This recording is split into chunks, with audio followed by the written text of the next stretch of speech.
வணக்கம் viewers, welcome back. ரைட்டுங்க. So இன்றைக்கி ஒரு சில கமெண்ட்ஸ் எடுத்துகிட்டு வந்திருக்கேன். அதுலேயும் ஒரு கமெண்ட் ரொம்ப முக்கியமாக ஃபீல் ஆச்சு. ஏன்னா நமக்கு இந்த டைம் மேனேஜ்மெண்ட் அப்படிங்கிறது ரொம்பவே கிரேசியான ஒரு விஷயமா இருக்குங்க. ஏன்னா ஒவ்வொரு நாளும் நம்ம எவ்வளோ நேரம் ஒர்க் பண்ணுறோம், எவ்வளோ விஷயங்கள் படிக்கிறோம் அப்படிலாம் பார்க்கும்போது ப்ராக்டிக்கலி சில விஷயங்கள்லாம் செம்ம ஃபன்னாக இருக்கும். பியாண்ட் த லிமிட்ஸ் மாதிரி ஃபீல் ஆகும். அதனாலேயே ஆக்சுவலாக ப்ரெஷரும் வரும். மைண்ட் வந்து எப்படி சொல்கிறது, ஹியூமன் ரொம்பவே கம்ஃபர்டபுளாக இருந்ததுனா தான் எனர்ஜெட்டிக்காகவும் இருக்க முடியும், நல்லாவும் இருக்க முடியும்னு வச்சுக்கோங்களேன். நிறையா இருக்குது. இது ஒரு பெரிய கடல் மாதிரியான ஒரு டாப்பிக்குங்க. சரி, விஜய் அப்படிங்கிற நண்பர் வந்து ஒரு கேள்வி கேட்டிருந்திருக்காரு. அது வந்து நாங்கள் எப்படி மிஸ் பண்ணோம், இல்லாட்டி எங்கே மிஸ் பண்ணோம், இல்லாட்டி நான் எப்போ மிஸ் பண்ணேன், அது கூட ஞாபகம் இல்லை, அந்த லட்சணத்தில் இருக்குது. ஓகே, ஸோ ஃபர்ஸ்ட் என்னென்னா, sir I asked you last week why iPhone 16 are not up to the mark for flagship grade price. நீங்கள் அது அவர் கருத்து சொல்லட்டோன்னு சொல்லிட்டீங்க அப்படின்னதே எனக்கு ஞாபகம் இல்லைன்னா பாருங்களேன், அந்த லட்சணத்தில் இருக்குது. நான் எதுவும் இந்தியன் யூனிட் மட்டும்தான் கொஞ்சம் சீப்பராக ஃபீல் ஆகுது, in hand and then display and the performance chip லெவலில் வந்து கொஞ்சம் அண்டர் கிளாக் பண்ண மாதிரியான ஒரு சில விஷயங்கள்லாம் பற்றி சொல்லியிருக்காரு. 16+ நீங்கள் டெக்னிக்கலாக ஆன்சரை பண்ணலை அந்த மாதிரி ஏதோ சொல்லியிருக்காரு.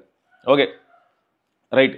ஸோ ஃபஸ்ட்டு இங்கே ஒரு விஷயத்தை நான் கிளாரிஃபை பண்ணுறேன் ப்ரோ. என்னென்னா, இந்த மாதிரி 16+ தான் இப்போ இந்த வீடியோவும் எடுத்துகிட்டு இருக்கேன். இதில் என்ன ப்ராப்ளம்னா, எனக்கு வந்து இப்போ நான் ஐஃபோனை எந்த ஆஸ்பெக்டில் கமெண்ட் பண்ண முடியும் அப்படின்னு பார்த்தா, கேமரா எப்படி இருக்குது அப்படின்னு ஓரளவுக்கு என்னால் சொல்ல முடியும். ஏன்னா நான் யூஸ் பண்ணி பார்க்குறத வச்சு சொல்கிறேன். அப்புறம் இப்போது சிம் கார்டு போடாமல் நான் கேமராவாக மட்டும், அதுவும் வீடியோ கேமராவை மட்டும் 16+ மாதிரியான ஒரு ஃபோனை நான் யூஸ் பண்ணால் அதோட பேட்டரி ஹெல்த் எப்படி இருக்குது, அண்ட் ஓவரால் பேட்டரி லைஃப் எப்படி இருக்குது, அண்ட் டிவைஸ் எந்த அளவுக்கு நல்லா பர்ஃபார்ம் பண்ணுதுங்கிற மாதிரியான டேட்டா என்னால் கொடுக்க முடியும். ஏன்னா நான் அதை வந்து சில மாதங்களாக பண்ணிக்கிட்டு இருக்கேன். ஸோ அதை என்னால் சொல்ல முடியும். அதை தவிர வந்து in hand feel, with case, without case, இந்த மாதிரியான டேட்டாவையும் கொடுக்க முடியும் ப்ரோ. அண்ட் ஒரு சில பசங்க, சின்ன பசங்க, ரொம்ப க்யூரியஸாக, யங் எந்தூசியாஸ்ட், அவங்க வந்து பார்த்தீங்கன்னா அவங்களுக்கு கிடைக்கக்கூடிய டைமில் ரொம்ப பயங்கரமாக என்னென்னமோ இன்வெஸ்டிகேட் பண்ணுற அளவுக்குலாம் உட்காந்து நிறைய டேட்டா எடுத்து டிக் பண்ணிகிட்டு இருப்பாங்க. டேட்டா மைனிங் மாதிரி வச்சுக்கோங்களேன். அந்தளவுக்கு உட்காந்து டேட்டா பண்ணிகிட்டு இருப்பாங்க. எல்லா இடத்துலையுமே போய் தேடுவாங்க. ஆப்பிள் பற்றி பெரும்பாலும் எங்கே பேசுவாங்களோ அதுலேயும் போய் பார்ப்பாங்க. அதே சமயம் ஆப்பிள் பற்றி நெகட்டிவாக பேசுகிறதுக்குன்னு ஒரு க்ரௌட் இருக்கும் இல்லையா, அந்த க்ரௌடையும் ஒரு வேவ் பார்த்துட்டு வருவாங்க. ஸோ இந்த மாதிரியும் ஒரு சிலர் இருக்காங்க. நான் இது எதுக்கு சொல்ல வரேன் அப்படின்னு பார்த்தீங்கன்னா, இப்போது ஐஃபோன் எடுத்துக்கிட்டிங்கன்னு வைங்களேன், அதில் நமக்கு பில்டு குவாலிட்டியில் டக்குன்னு பெரிய அளவில் டிஃப்ரென்ஸ் இருக்கா அப்படிங்கிறத உடனே சொல்ல முடியாது. ஆனால் டிஸ்பிளேல நீங்கள் சொன்ன மாதிரி டிஃப்ரென்ஸ் இருக்கிறதுக்கான வாய்ப்புகள் எதையும். ஏன்னா சாம்சங்கோட பேனல் யூஸ் பண்ணுவாங்க, எல்ஜி பேனல் யூஸ் பண்ணுவாங்க, விஓஇயோட பேனல் யூஸ் பண்ணலாம். ஸோ இவ்வளோ வெண்டர்ஸ் கிட்ட தான் அவங்க டிஸ்பிளே யூஸ் பண்ணலாம். அதனால் டிஸ்பிளேலேயே பார்த்தீங்கன்னா உங்களுக்கு ப்ளூ டின்ட்டோ இல்லாட்டி வேறு ஏதாவது கலர்ஸ், ஆர்ஜிபிலேயே ஏதாவது ஒரு சில கலர் வந்து கொஞ்சம் மேலோங்கி இருக்கிற மாதிரியான வாய்ப்புகள்லாம் ரொம்பவே அதிகம் ப்ரோ. அண்ட் இந்த அண்டர் கிளாக்கிங் பொறுத்த வரைக்கும் எப்பயுமே சும்மாலாம் வந்து பண்ணிட மாட்டாங்க. எப்போ நடக்கலாம் அப்படின்னா, பேட்டரி ஹெல்த் ரிலேட்டடான ஸ்டோரிஸில் நடக்கலாம். பட் அதுவே ஒரு பெரிய பிரச்சனையாகி ஆல்ரெடி இயூவில் போய் நிறைய கப்பம் கட்டி ஏகப்பட்ட பிரச்சனையை வந்து ஆப்பிள் சந்திச்சாங்க. எப்படின்னா, இப்போ நம்ம பைக் எடுத்துக்கோங்க, இப்போ 1 லிட்டருக்கு வந்து 50 கிலோமீட்டர் போகும் அப்படின்னு வச்சுக்கோங்களேன். பட் இப்போ பெட்ரோல் ரேட் இன்க்ரீஸ் ஆக நம்ம என்ன பண்ண ஆரம்பிக்கிறோம்னா, அதே 1 லிட்டர் போட முடியாது இல்லையா, அப்போ வந்து 900 ml மாறுது. அப்பயும் ஆனால் அதே டிஸ்டன்ஸ் போகணும் அப்படின்னு நம்ம நினைக்கிறோம். இதுக்கு முன்னாடி என்ன பண்ணியிருப்பாங்கன்னா, நீங்கள் 60லேயே போனால் 50 கிலோமீட்டர் போகலாம் அப்படின்னு சொல்லியிருந்திருப்பாங்க. இப்போ நம்ம அப்போ ஒரு வேளை 50ல் போனால் அந்த 50 கிலோமீட்டர் அச்சீவ் பண்ணிட முடியுமோ, ஏன்னா பெட்ரோல் கொஞ்சம் கம்மியாக இருக்குது, கொஞ்சம் வண்டியை கொஞ்சம் அடித்து ஓட்டாத மாதிரி ஓட்டலாமே, இப்படிலாம் யோசிப்போம்ல.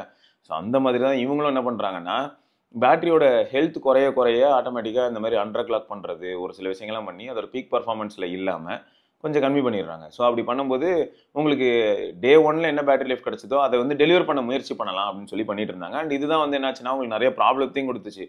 என் ஃபோன் ஸ்லோவாக ஆகிறத நீ எப்படி கண்ட்ரோல் பண்ணலாம், அது என் ஃபோனை நீ எப்படி ஸ்லோ பண்ணலாம், நான் வந்து ஃபோன் இருக்கிறதுலே பீக் அது ரொம்ப ஃபாஸ்ட்டாக இருக்குன்ட்டு தான் நான் அந்த ஃபோனை வாங்கியிருக்கேன். நீ பேட்டரி ஹெல்த்துங்கிற ஒரு கான்செப்ட்டுக்காக நீ என்ன பண்ணுற, அதை வந்து ஸ்லோ பண்ணுறேன்னு சொல்லி நிறைய பிரச்சனைக்கு முன்னாடி ஆப்பில் சுற்றி வந்திருக்கு ப்ரோ. ஸோ அப்போ இந்த அண்டர் கிளாக் அப்படிங்கிற ஸ்டோரி வந்து அப்படியே சும்மா 19 பண்ணிட முடியாது. ஸோ அதுக்கு ரிலவெண்ட்டாக ஏதாவது ஒரு சில விஷயங்கள் இருக்கணும். ஒன்று, அது வந்து எல்லாராலையும் அக்செப்ட் பண்ணுற மாதிரியாகவும் இருக்கணும்.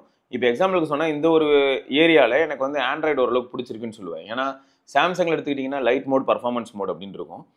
அதே மாதிரி நீங்கள் colour OS, oxygen OS, Realme UI இதிலெல்லாம் போனீங்கன்னா பேலன்ஸ்டு இந்த மாதிரி பார்க்கலாம், பர்ஃபார்மன்ஸு. ஸோ இந்த மாதிரியான மோட்ஸில் வந்து அப்போ என்ன ஆகுது அப்படின்னு பார்க்கும்போது, உங்களுக்கு சிபியூ ஜிபியூ பர்ஃபார்மன்ஸை வந்து 70%க்கு கொண்டு போகிறது. அதாவது இப்போது எக்ஸாம்பிளுக்கு சொல்லணும்னு வைங்களேன், 1 GHz இருக்கிறத 700 MHz மாற்றுறது. ஸோ இந்த மாதிரியான ஒரு சில விஷயங்கள் எல்லாம் பண்ண முடியுது. அண்ட் இது வந்து யார் கையில் இருக்குது கண்ட்ரோல் அப்படின்னா, யூசர் கையில் இருக்குது. ஸோ இந்த மாதிரி கண்ட்ரோல் கொடுக்கும்போது இந்த பிரச்சனைகள் எதுவும் பெருசாக வரப்போகிறது கிடையாது. ஏன்னா யூசர் வந்து டிசைட் பண்ணி பார்ப்பல. அதுவே சாம்சங் டிவைஸ் என்ன பண்ணும் அப்படின்னு பார்த்தீங்கன்னா, இந்த மாதிரி லைட் மோடுக்குள்ளே நம்ம போகும்போது, லைட் மோடு வந்து கேம் விளையாடும் போது ஆட்டோமேட்டிக்காக அது அவுட் ரன் ஆகிடும். லைட் மோட் அப்படிங்கிறது ஒன்று வந்து நம்ம அப்ளை பண்ணுறோம் அப்படின்னாலும் கேம்குள்ளே போகும்போதெல்லாம் ஆட்டோமேட்டிக்காக அது ஓவர் ஷேடோ ஆகி பர்ஃபார்மன்ஸ் மோடுக்குள்ளே போயிடும். ஏன்னா கேம் ஆடும் போதும் லைட் மோடை வச்சுட்டு கேம் ஆட முடியுமா அப்படின்ற மாதிரியான அவங்களே அல்காரிதம் இப்படி தான் வச்சுருக்காங்க சாம்சங்கில். ஸோ அதான் இது ஆப்பிளை பொறுத்த வரைக்கும் இப்பயும் நான் சொல்கிறேன், டிஸ்பிளே மெட்டீரியல்ஸ் இதில் டிஃப்ரென்ஸ் வர வாய்ப்பு இருக்குது. எங்கே பண்ணுறாங்க அப்படிங்கிறத பொறுத்து மாறும், அண்ட் யார் வெண்டாருங்கிறத பொறுத்தும் மாறும். ஆனால் கிளாக் ஸ்பீடு இதெல்லாம் ரீஜியனை பேஸ் பண்ணி அவங்க வந்து குறைக்கிறாங்களா அப்படிங்கிறதுக்கு என்கிட்ட டேட்டா வந்து ரொம்ப டீப்பாலாம் இல்லை ப்ரோ. மேபி ஒன்று பண்ணலாம். இப்போ சுடர் வந்து ஆல்ரெடி 16 Pro Max யூஸரு, நம்ம இதில் வந்து ஒரு வீடியோ கூட பண்ணியிருப்போம் சுடர் வண்ணனோட. ஸோ சுடர்கிட்ட நான் இதை கொடுக்குறேன். ஸோ சுடர் இதுக்கு ரிலவெண்ட்டான டேட்டா எடுத்துகிட்டு வருவான். கண்டிப்பாக நம்ம அதை வந்து டிஸ்கஸ் பண்ணலாம். அண்டு நீங்கள் ஒரு சில விஷயங்கள் சொல்லியிருக்கீங்க அதுக்கப்புறமும் எப்படின்னா மார்க்கெட் எப்படி இருக்குது. ஏன்னா நாங்கள் என்ன பண்ணியிருந்திருக்கோம்னா இந்த டாபிக் பேசும்போது திடீர்னு நத்திங்கை பற்றி பேச ஆரம்பிச்சிட்டோம் அப்படின்னு நீங்கள் சொல்லியிருக்கீங்க. இந்த இன்ஃபோவில் ஆப்பிள் சைட்டில் கூட கிடைக்காது, பிராண்டு மட்டும்தான் தெரியும். அதாவது எல்லா இன்ஃபர்மேஷனையும் எல்லா பிராண்டுமே வெளியில் தெளிவாக சொல்ல மாட்டாங்க ப்ரோ. அது சொல்லாமல் போகிறதுக்கு காரணம் என்னென்னா ஸ்ட்ராட்டஜிக்கலாக இருக்கலாம். இன்னொன்று என்னென்னு பார்த்தா தேவையில்லாமல் மக்களை ஏன் குழப்பணும்னு சொல்லியும் சொல்லாமல் இருக்கலாம். ஸோ இதுலேயும் கூட என்ன ஆகுனா பிராண்ட் ரெப்யூட்டேஷனு இல்லாட்டி இந்த ஃபோன் மேலே இருக்கக்கூடிய தாக்கத்தை வந்து ஃபோனோட அந்த ஈர்ப்பை வந்து இது குறைக்க வாய்ப்பு இருக்கான்னு சொல்லி நிறைய விஷயங்களை இவங்க ஹைட் பண்ணுறதுக்கான வாய்ப்புகள் இருக்குது. ஸோ வந்து ஒரு ஜென்ரல் யூசர் கையிலேருந்து நம்ம எடுக்கக்கூடிய டேட்டா வந்து எப்பயுமே வேலிடாக இருக்கிறதுக்கு காரணமே என்னன்னா அவங்க வந்து ரியல் வேர்ல்ட் சினாரியோஸில் போய்ட்டு அந்த டிவைஸை யூஸ் பண்ணுறதுனால தான். அதனால தான் நம்ம எப்பயுமே யூசர் ஃபீட்பேக்கு, யூசர் ரிவ்யூஸ் இந்த மாதிரியான பாயிண்ட்லாம் ரொம்ப அதிகமாக டைம் ஸ்பெண்ட் பண்ணுவோம். ஏன்னா ஒவ்வொருத்தருக்குமே மாறும், ஒவ்வொரு ரீஜன் பேஸ்டு மாறும், என்விரான்மெண்ட்டு, நெட்ஒர்க்கு, ஏகப்பட்ட ஃபேக்டர்ஸ் உள்ளே வரும் எண்ட் ரிசல்ட்டை பார்க்கும்போது. ஓகே, அடுத்து வந்து யூடியூப் ஃபுல்லாக டெலிமார்க்கெட்டிங் தான் பண்ணுறாங்க. அது ஒரு பெரிய இது ப்ரோ. அது இதெல்லாம் நான் ஒரு நாள் கண்டிப்பாக பேசுகிறேன். இதை பற்றி நான் கண்டிப்பாக ஒரு நாள் பேசுகிறேன். கண்டிப்பாக இதுக்கான டேட்டா இப்போ நான் வந்து ஜென்ரலாக டிஸ்பிளே பற்றி எனக்கு தெரிய காரணம் என்னென்னா நிறைய பேர் வந்து ஐஃபோன் யூஸ் பண்ணுற ஃப்ரெண்ட்ஸ் இருக்காங்க. அவங்க இதிலே பேனல் மாற்றும் போது வித்தியாசத்தை நல்லாவே உணர முடியுது. அது ஏன்னு பார்த்தா வெண்டார் மாறும் போது ஆட்டோமேட்டிக்காக மாறுது. ஸோ அதை பேஸ் பண்ணி தான் நான் டிஸ்பிளே பற்றி சொன்னேன். பட் மற்ற விஷயங்களை பற்றி நம்ம கொஞ்சம் இன்னும் டீப்பாக அனலைஸ் பண்ணிட்டு கண்டிப்பாக உங்களுக்கு பதில் கிடைக்கும். நான் சுடரையே வர சொல்கிறேன், சரியா? ஏன்னா அவன் நிறைய இந்த மாதிரியான டேட்டாலாம் கலெக்ட் பண்ணிகிட்டு இருப்பான். நான் சுடரை வர சொல்கிறேன், ரைட்டு? ஸோ அடுத்த என்னன்னு பார்த்தீங்கன்னா மேக்ரோ த ஃபோனிக்ஸ் அப்படிங்கிற நண்பர் வந்து ஏன் பிக்சல் 9ஏல மேக்ரோ மெயின் கேமரா கொடுத்த மாதிரி மற்றவங்க கொடுக்க மாட்டாங்க. இப்போ தான் இந்த ட்ரெண்ட் ஸ்டார்ட் ஆகுது. இதுக்கப்புறம் நீங்கள் நிறைய இதில் பார்ப்பீங்க. கண்டிப்பாக எல்லாருமே ஸ்டார்ட் பண்ண ஆரம்பிச்சிருவாங்க. ஃபஸ்ட்டு என்னென்னா இவ்வளோ பேர் மேக்ரோ விரும்பி எடுப்பாங்க அப்படின்னு யாரும் எதிர்பார்க்கல. இப்போ தெரிஞ்சிருச்சு இல்லை, இதுக்கப்புறம் வந்து ஒவ்வொருத்தராக கொண்டு வர ட்ரை பண்ணுவாங்க. அண்ட் இப்பயும் முக்கியமான விஷயம் என்னென்னா சென்சார் அண்டு ஆப்டிக்ஸ். ஸோ இந்த ரெண்டுமே நல்லா இருந்ததுன்னா வரக்கூடிய அவுட்புட்டும் நல்லா இருக்கிறதுக்கான வாய்ப்புகள் ரொம்பவே பிரகாசமாக இருக்கும். ஸோ அதையும் நான் எதிர்பார்க்குறேன். பார்க்கலாம், காத்திருந்து பார்ப்போம். நிறைய விஷயங்கள் நமக்கு நிறைய டேட்டா கிடைக்கும். அல்ட்ரா வைடு கொடுக்குறாங்க ஆஸ் மோஸ்ட்லி மெயின் கேமரா. அதான் இந்த அதாவது மேக்ரோ மோடை வந்து அல்ட்ரா வைடில் தான் நிறைய பிராண்ட்ஸ் கொடுத்து நம்ம பார்த்துருப்போம். மேக்ரோ வந்து இப்போ ஒரு பூ எடுக்கிறோம் இல்லாட்டி ஏதோ ஒரு சப்ஜெக்ட் மூவ் ஆகாத சப்ஜெக்ட்ஸ் எடுக்கிறோம் அப்படின்னும் போது பிரச்சனை வரதில்லை ப்ரோ. பட் அப்பயே என்ன ப்ராப்ளம் வரும் அப்படின்னு பார்த்தீங்கன்னா, இப்போது ஒரு பூ வந்து அழகாக ஈஸ்ட்டை ஃபேஸ் பண்ண மாதிரி இருக்குன்னு வைங்களேன். காலைல சன்ரைஸ் ஆகுது, ஈஸ்ட்டை ஃபேஸ் பண்ணியிருக்கு. நான் இப்போது அதை சூப்பராக எடுக்கணும் அப்படின்னு நினச்சா அதுக்கு நேராக தான் நான் போய் நிற்கணும். அப்போ அதுக்கு நேராக ஃபோனோ இல்லாட்டி நானும் நின்னோன்னா சூரிய வெளிச்சம் அது மேலே விழவே விழாது. ஸோ நேச்சுரலாக எனக்கு வந்து அந்த சப்ஜெக்ட் மேலே விழ வேண்டிய லைட்டை நானே பிளாக் பண்ணுவேன். அப்படி பிளாக் பண்ணும்போது வரக்கூடிய அவுட்புட் வந்து நல்லா இருக்குமா அப்படின்னா, நேச்சுரல் லைட் அது மேலே விழுந்து வரக்கூடிய அவுட்புட் செம்மையாக இருக்கும். லைட்டை பிளாக் பண்ணதுக்கப்புறம் வரக்கூடிய அவுட்புட் வந்து அந்த அளவுக்கு நல்லா இருக்காது. ஸோ இதனால தான் அல்ட்ரா வைட் மேக்ரோ வந்து இட்ஸ் நியர்லி டெட்டு, அவ்வளோதான், டன். அப்படி இல்லையா அல்ட்ரா வைட் மேக்ரோ எடுக்கணும் அப்படின்னு முடிவு பண்ணிட்டா ஒரு ரிங் ஃப்ளாஷ் மாதிரி ஏதாவது கொடுத்து அது வந்து கரெக்டாக சன்லைட்கான ஒயிட் பேலன்சிங்கில் நமக்கு கரெக்டாக இருந்ததுன்னு வைங்களேன், அந்த கலர் டெம்பரேச்சரில் இருந்து அது வந்து அப்படியே பூ மேலே பட்டு அது சாஃப்டாக இருக்கணும், அப்படியே ஹார்ஷாக அடிக்கக்கூடாது, சாஃப்டாக பட்டு அப்படியே நம்ம சன்லைட் பட்ட மாதிரியே ஒரு மாயை கிரியேட் பண்ண முடிஞ்சா அப்போ அல்ட்ரா வைட் ஓகே. ஏன்னா நீங்கள் வந்து ஓப்போ ஃபைண்ட் X3 Pro இந்த மாதிரியான ஃபோனில் பார்த்துருப்பீங்க, மைக்ரோஸ்கோபிக் கேமரா. அந்த மைக்ரோஸ்கோபிக் கேமராவுக்கு வந்து சுற்றி ரிங் எல்இடி வச்சுருப்பாங்க, எல்இடி மல்டிபிள் எல்இடிஸ் வச்சுருப்பாங்க ரிங் மாதிரி. ஸோ அந்த மாதிரி பண்ணால் பாசிட்டிவாக இருக்கும் bro. But ultra wide macro அவ்வளோதான், முடிஞ்சிச்சு, அதோட காலம் முடிஞ்சிச்சு. எனக்கு தெரிஞ்சு இனிமேல் வந்து இந்த டெலி மேக்ரோ, பெரிஸ்கோபிக் மேக்ரோ இதுதான் வந்து மாசாக இருக்க போகுது. ஏன்னா நம்ம லைட்டே பிளாக் பண்ண மாட்டோம், தூரமாக இருந்தும் நம்மளால் குட்டி குட்டி சப்ஜெக்ட்ஸே எடுக்க முடியுது. டெலிஃபோட்டோ மேக்ரோ இல்லாமல் main camera quality much better. ஆக்சுவலாக இதில் என்ன ஹைலைட்னா டெலி மேக்ரோ வந்து எங்கேயோ போயிடுச்சு ப்ரோ. ப்ரைமரி சென்சார் மாதிரியே டெலி மேக்ரோக்கும் நீங்கள் பெரிய சென்சார் கொடுத்தீங்கன்னா அப்போ இன்னும் அவுட்புட் சூப்பராக தானே இருக்கும். ஸோ அதனால் வந்து மெயின் கேமராவில் கொடுக்கறது ஒரு பக்கம் ஓகே தான். பட் 23mm இப்படி எடுக்கிறதுக்கு பதில் ஆல்ரெடி ஜூம்டாகவும் கொஞ்சம் பெட்டரான அப்பர்ச்சரும் கொடுத்தாங்கன்னு வைங்களேன், சூப்பராக இருக்கும், வேறு லெவலில் இருக்கும். அதனால தான் இப்போ ரீசன்ட் ட்ரெண்டு பார்த்தீங்கன்னா உங்களுக்கு HP9 சென்சாரை வச்சு விவோ மாஸ் பண்ணிக்கிட்டு இருப்பாங்க மேக்ரோவில். அதே சமயம் ஷாமி அவங்க வந்து பார்த்தீங்கன்னா அதே HP9ல வேறு மாதிரியான ஒரு அல்காரிதம் அப்ளை பண்ணியிருப்பாங்க. அண்ட் ஷாமி கிட்டே பார்த்தீங்கன்னா 3Xல ஒரு டெலிமேக்ரோ இருக்குது. ஸோ அதுவும் சூப்பராக இருக்குது. ஸோ தான் டெலிமேக்ரோ அவுட் பர்ஃபார்ம் பண்ணிடுச்சு ப்ரோ. மெயின் சென்சாராக இருக்கட்டும் இல்லாட்டி அல்ட்ரா வைடாக இருக்கட்டும் அதெல்லாம் அவுட் பர்ஃபார்ம் பண்ணிடுச்சு. சொல்லப்போனால் பெரிய சென்சார்ஸ் யூஸ் பண்ண ஆரம்பிச்சிட்டாங்கிற அந்த அட்வான்டேஜை நம்மளால் உணர முடியுது.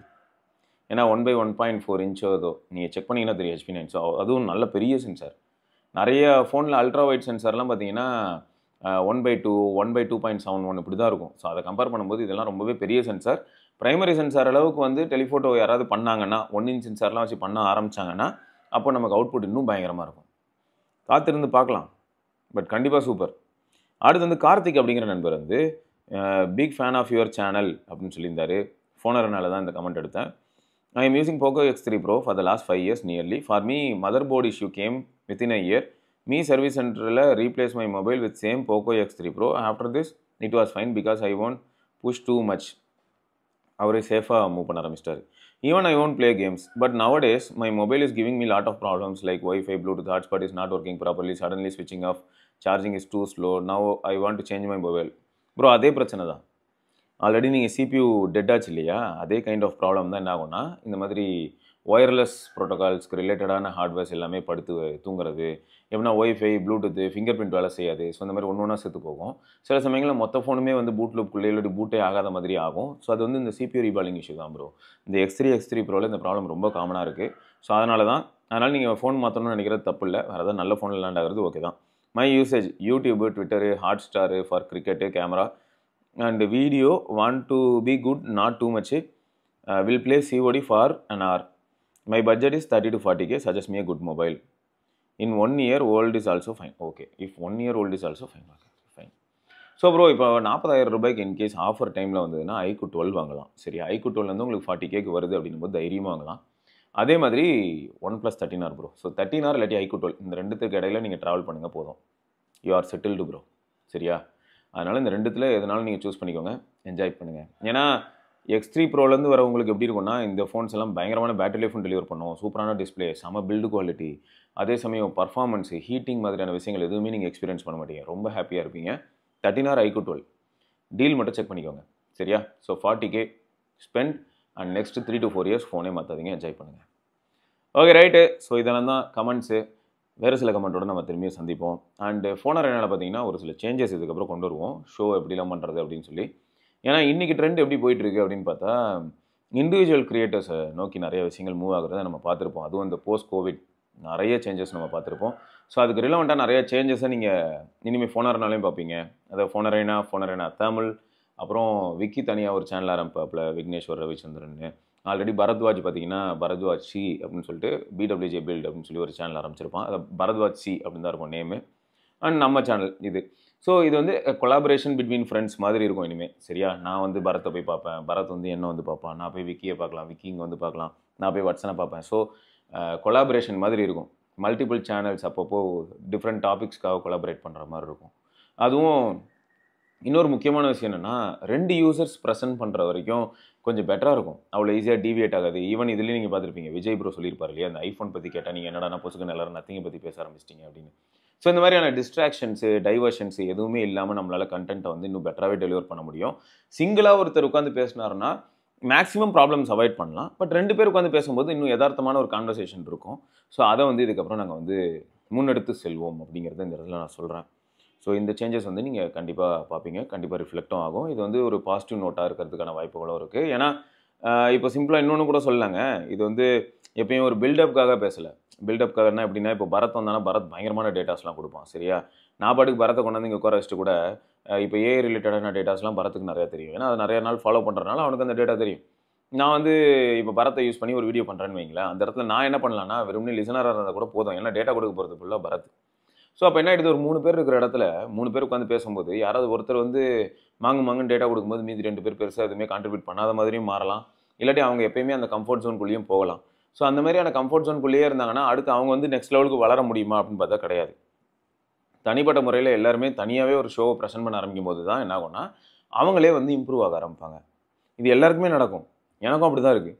இந்த சேனலில் நான் ஃபஸ்ட்டு ஒரு ஹலோ டிஷர்ட் போட்டு ஒரு ஆப் இருந்தது இல்லையா, டிக்டாக் மாதிரி ஹலோ, அந்த டிஷர்ட் போட்டு ஒரு வீடியோ பேசியிருப்பேன். அதில் நான் பேசுனதுக்கும் இப்போ நான் பேசிகிட்டு இருக்கிறதுக்கும் எவ்வளவோ வித்தியாசம் இருக்கும்.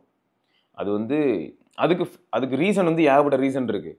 வீடியோ மேக்கிங்கும் ஒரு ரீசனாக இருக்கலாம், லைஃப்பில் கடந்து வந்த பாதை, இவ்வளோ நாளில் இத்தனை வருஷங்களில் நான் லைஃப்பில் பார்த்த விஷயங்களாக இருக்கலாம், இல்லாட்டி என்ன பேசணும் பேசக்கூடாதுன்னு நானே எனக்குள்ளார போட்டுக்கிட்ட ஒரு சில கட்டுப்பாடுகள் இருக்கலாம். ஸோ ஏகப்பட்ட ஃபேக்டர்ஸ் இதுக்குள்ளே வரலாம். பட் இப்படி தான் வந்து மாறும். ஓவர் த டைம் வந்து நிறைய விஷயங்கள் மாறும். பட் மாற்றம் என்றும் மாறாத ஒரு விஷயம். மாறிக்கிட்டே தான் இருக்கணும். Change is inevitable. அது ரொம்பவே நல்லதும் கூட. ஸோ அப்போ தான் எல்லாருக்குமே ஒரு ஈக்குவல் ஸ்பேஸ் கிடைக்கும் அப்படின்னு தோணுதுங்க. ரைட்டா? ரைட்டு. ஸோ தொடர்ந்து நம்ம இன்னொரு பதிவில் சந்திப்போம். வரைக்கும் சிவபுரணி பார்க்கலாம். பை.